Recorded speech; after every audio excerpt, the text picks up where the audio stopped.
नमस्कार मित्रांनो, pharma guidance या आपल्या यूट्यूब चॅनलवरती आपलं सर्वांचं स्वागत आहे. मित्रांनो, आजच्या या व्हिडिओमध्ये आपण झेडपी फार्मासिस्ट रिझल्ट संबंधित काही अपडेट आणि त्या संबंधित काही महत्त्वाच्या प्रश्नांची उत्तर आपण या ठिकाणी पाहणार आहोत. तर या ठिकाणी सुरुवातीला सांगू इच्छितो की काही झेडपीचा किंवा मग जिल्हा परिषदाचा फार्मसी ऑफिसर या पदाचा रिझल्ट लागलेला आहे. काही झेडपीचा रिझल्ट येण्याची या ठिकाणी आज म्हणजे आज सोमवार दिनांक 11 तारखेपर्यंत रिझल्ट येण्याची शक्यता दाट आहे. कारण की शुक्रवारी काही झेडपीने रिझल्ट डिक्लेअर करण्यास सुरुवात केली होती, परंतु शनिवार आणि रविवार ह्या 2 दिवस सुट्ट्या असल्यामुळं बऱ्याच झेडपींचा रिझल्ट या ठिकाणी आला नाही. परंतु आज ऑफिशियल सुट्टी नसल्यामुळं किंवा ऑफिशियल डे असल्यामुळं कार्यालयीन कामकाज या ठिकाणी होणार आहे आणि बऱ्याच राहिलेल्या झेडपींचा या ठिकाणी रिझल्ट लागण्याची शक्यता दाट आहे. आज रात्री उशिरापर्यंत रिझल्ट लागू शकतो. त्यामुळं ज्या झेडपीला आपण अर्ज भरलेला आहे त्या ठिकाणी तुम्ही त्या वेबसाईटला तुम्ही चेक करू शकता, अपडेट पाहू शकता. तर या ठिकाणी आपण पाहू शकतो मित्रांनो, काही झेडपीचं या ठिकाणी रिझल्ट डिक्लेअर झालेलं त्यांची नावं मी या ठिकाणी सुरुवातीला सांगतोय. कोल्हापूर, यवतमाळ, सांगली, लातूर, नांदेड, वाशिम, धुळे, उस्मानाबाद, अकोला, वर्धा, संभाजीनगर, गडचिरोली आणि हिंगोली. आतापर्यंत माझ्याकडं या झेडपीचा रिझल्ट या ठिकाणी मी अपडेट मिळवलेली आहे. या झेडपीचा या ठिकाणी रिझल्ट लागलेला आहे. त्या या रिझल्टवरून असं लक्षात येतं की जवळपास 160च्या जवळपास टॉपर आहे. जर ॲव्हरेज जर पाहिलं तर 160च्या मार्क ज्या विद्यार्थ्यांना येऊ शकतात अशा विद्यार्थ्याचे या ठिकाणी सिलेक्शन होण्याचे चान्सेस दाट आहेत. 160, कधी 155 पण जे काही कॅटेगरीचे विद्यार्थी आहेत, SC असेल, OBC असेल, या ठिकाणी जवळपास असा या ठिकाणी त्यांचा ॲव्हरेज स्कोर आहे. त्यामुळे 160 ते 155 पर्यंत ज्यांना मार्क येण्याची शक्यता आहे अशा विद्यार्थ्यांनी या ठिकाणी सिलेक्शन होण्याचे चान्सेस जास्त आहेत. त्याचबरोबर दुसरा एक प्रश्न आहे की जर सेम मार्क आले तर काय होणार. तर या ठिकाणी बऱ्याच विद्यार्थ्यांना समान मार्क या ठिकाणी मिळालेले आहेत. तर या ठिकाणी तुमचा सुरुवातीला कॅटेगरीचा या ठिकाणी विचार केला जाईल. कॅटेगरीनुसार तुमचं या ठिकाणी हे होईल. बरं, तुम्ही सेमच कॅटेगरीचे असाल, एकाच प्रवर्गातील असाल, सेम कॅटेगरी, तर त्या ठिकाणी तुमचं या ठिकाणी समांतर आरक्षण तुमचं चेक केलं जाईल. समांतर आरक्षण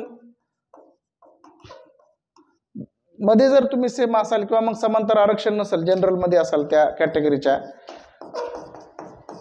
तर या ठिकाणी तुमचे जनरलमध्ये तुमचं काय होईल, कॅटेगरीच्या जनरल सर्वसाधारणमध्ये तर तुमच्या या ठिकाणी सुरुवातीला डेट ऑफ बर्थ विचारलं जाईल, चेक केलं जाईल. ज्या विद्यार्थ्याचे जे डेट ऑफ बर्थ जास्त असेल त्यांना या ठिकाणी प्रिफरन्स दिलं जाईल. त्याचबरोबर जे काय एज्युकेशन क्वालिफिकेशन, जर तुमचं हायर एज्युकेशन क्वालिफिकेशन असेल तर त्या ठिकाणी तुम्हाला प्रिफरन्स दिला जाईल. त्याचबरोबर जे काय मिनिमम एज्युकेशन क्वालिफिकेशन असेल त्या ठिकाणचे मार्क या ठिकाणी गृहीत धरले जाऊन त्या ठिकाणी तुम्हाला जास्त मार्क असतील मिनिमम एज्युकेशन क्वालिफिकेशन. या ठिकाणी जसं फार्मसी ऑफिसरसाठी डी फार्मसी हा मिनिमम एज्युकेशन क्वालिफिकेशन आहे, यामध्ये जर सेम मार्क असेल, डिप्लोमा फार्मसीला जास्त मार्क असणाऱ्या विद्यार्थ्याला या ठिकाणी प्रिफरन्स दिला जाईल. अशा प्रकारच्या या ठिकाणी काय केलं जाईल, सिलेक्शन केलं जाईल. दुसरी गोष्ट म्हणजे या ठिकाणी समांतर आरक्षण कसं असणार किंवा सिलेक्शन कसं असणार आहे. तर या ठिकाणी समजा SC, OBC, EWS किंवा ST या कोणत्याही कॅटेगरीचा विद्यार्थी, त्यांना जर सर्वसाधारण त्या कॅटेगरीच्या सर्वसाधारण जनरलमधून फॉर्म भरला असेल आणि त्याला जर ओपनच्या बरोबर मार्क असतील तर त्याच्या या ठिकाणी ओपनमधून सिलेक्शन होईल. कोणत्याही कॅटेगरीचा याच्यामधून जर विद्यार्थी असेल, त्याला टॉपचे मार्क असेल आणि त्यानं जनरलमधून फॉर्म भरला असेल त्या कॅटेगरीच्या, तर त्याचं या ठिकाणी काय होईल, ओपनमधून सिलेक्शन होईल. परंतु त्यानं जर समांतर आरक्षणामधून फॉर्म भरला असेल, समजा SC, ST, OBC यांचे या ठिकाणी फिमेल असेल, समजा वुमेन असेल, तर या ठिकाणी त्यांच्या वुमेनमधून सिलेक्शन होईल किंवा मग ओपनच्या वुमेनमधून सिलेक्शन होईल. ओके. त्याचबरोबर दुसरी गोष्ट म्हणजे या ठिकाणी जर त्यांचं समांतर आरक्षण असेल, कोणतं दुसरं जसं आपण म्हणू भूकंपग्रस्त किंवा मग प्रकल्पग्रस्त, तर या ठिकाणी जर समांतर आरक्षण असेल यांना जरी टॉप मार्क असतील त्यांचं त्याच कॅटेगरीच्या भूकंपग्रस्त मधून या ठिकाणी सिलेक्शन होईल किंवा ओपनचा कॅन्डिडेट नसेल तर त्या ओपनच्या भूकंपग्रस्त मधून सिलेक्शन होईल असं या ठिकाणी समांतर आरक्षण होईल। त्याचबरोबर दुसरे काही प्रश्न होते।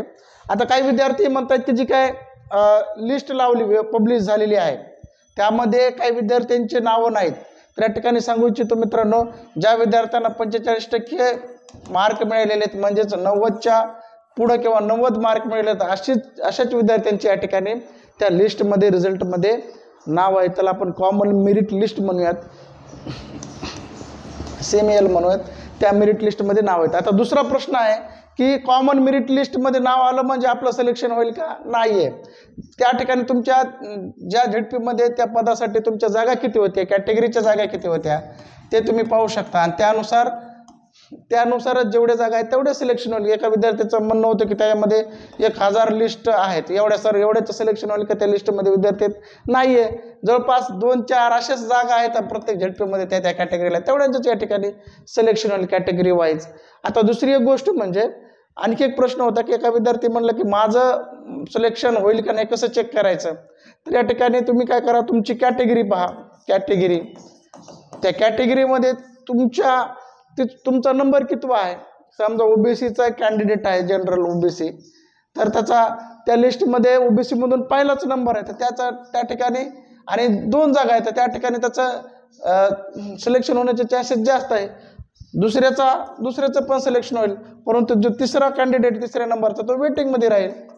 अशा प्रकारे तुम्ही त्या कॉमन मेरिट लिस्टचा तुम्ही या ठिकाणी अभ्यास करू शकता, अर्थ लावू शकता। दुसरी आणखी गोष्ट म्हणजे नेक्स्ट प्रोसेस काय असणार आहे? नेक्स्ट प्रोसेस काय असणार आहे, या ठिकाणी ज्या झेडपीचा या ठिकाणी रिझल्ट लागलेला आहे त्याच्या काही 1-2 दिवसांमध्येच किंवा आज ज्या झेडपीचा काल परवा रिझल्ट लागला त्यांची आज किंवा उद्या त्यांची जी काय होईल सिलेक्शन लिस्ट लागणार आहे कॅटेगरी वाईज, आणि सिलेक्शन लिस्ट आणि वेटिंग लिस्ट काय लागेल, सिलेक्शन लिस्ट आणि वेटिंग लिस्ट लागणार आहे आणि त्यांना काय केलं जाईल, डॉक्युमेंट व्हेरिफिकेशनसाठी बोलवलं जाईल। आणि कोणते डॉक्युमेंट लागणार आहे त्याची लिस्ट त्याचा व्हिडिओ आपण आपल्या चॅनलवरती मागच्या 1-2 दिवसापूर्वीच बनवलेलं, ते तुम्ही पाहून घ्या, त्यानुसार तुमचे डॉक्युमेंट तयार ठेवा। त्या ठिकाणी काय होईल, सिलेक्शन लिस्ट लागेल, त्यांना डॉक्युमेंट व्हेरिफिकेशनसाठी बोलवलं जाईल आणि डॉक्युमेंट व्हेरिफिकेशन झाल्याच्या नंतर झेडपी ठरवेल त्या दिवशी तुम्हाला काय केलं जाईल, जॉईनिंगला बोलवलं जाईल। त्याचबरोबर काही विद्यार्थ्यांचा प्रश्न होता की NCLच्या बाबतीत, NCL म्हणजे नॉन क्रिमिलियर आणि EWS सर्टिफिकेट। आता हे नॉन क्रिमिलियरच्या बाबतीत त्यांचा प्रश्न होता की त्यांनी जुनं NCL जोडलेलं म्हणजे मुदत संपलेलं जोडलेलं आहे। या ठिकाणी जे काय लास्ट डेट होते अर्ज करण्याचे त्या डेटपर्यंत तुमचं NCL व्हॅलिड असणं गरजेचं आहे, तरच तुम्हाला या ठिकाणी सिलेक्शनसाठी तुम्ही पात्र असणार, नसता तुम्हाला या ठिकाणी बाहेर जावं लागेल किंवा मग जे काय विभाग निर्णय घेईल त्यानुसार तुम्हाला त्याचे प्रोसिजर फॉलो करावं लागणार। EWSचं पण तसंच आहे, तुमचं EWS सर्टिफिकेट काय त्या फॉर्म भरण्याची लास्ट डेटपर्यंत काय असलं पाहिजे, व्हॅलिड असलं पाहिजे। जर तुम्ही जुनं किंवा एक्सपायर झालेलं EWS सर्टिफिकेट या ठिकाणी जोडलं असेल तर त्या ठिकाणी तुम्हाला प्रॉब्लेम येऊ शकतो। त्याचबरोबर जे काय इतर काय प्रश्न असतील तुमचे तर तुम्ही या ठिकाणी मला व्हॉट्सअप करू शकता। दुसरी एक गोष्ट परत एकदा सांगतो की ज्या झेडपीचा या ठिकाणी रिझल्ट लागायचा राहिला किंवा डिक्लेअर व्हायचा राहिला आहे अशा झेडपींचा रिझल्ट आज म्हणजे सोमवार रोजी संध्याकाळी उशिरापर्यंत या ठिकाणी रिझल्ट लागू शकतो, कारण की बऱ्याच झेडपीचा रिझल्ट लागला, जे काय राहिलेला झेडपी आहे ते आज प्रोसेस कंप्लीट करू शकतात। त्यामुळं आपण ज्या झेडपीमध्ये फॉर्म भरला आहे त्या झेडपीच्या वेबसाईटला रेग्युलर अपडेट भेट द्या। या ठिकाणी तुमचे काय प्रश्न असतील तर तुम्ही मला व्हॉट्सअपला मेसेज करू शकता। या ठिकाणी आपण थांबूयात। चॅनलला सबस्क्राईब केलं नसेल सबस्क्राईब करा, लाईक करा, शेअर करा। जय हिंद, जय महाराष्ट्र।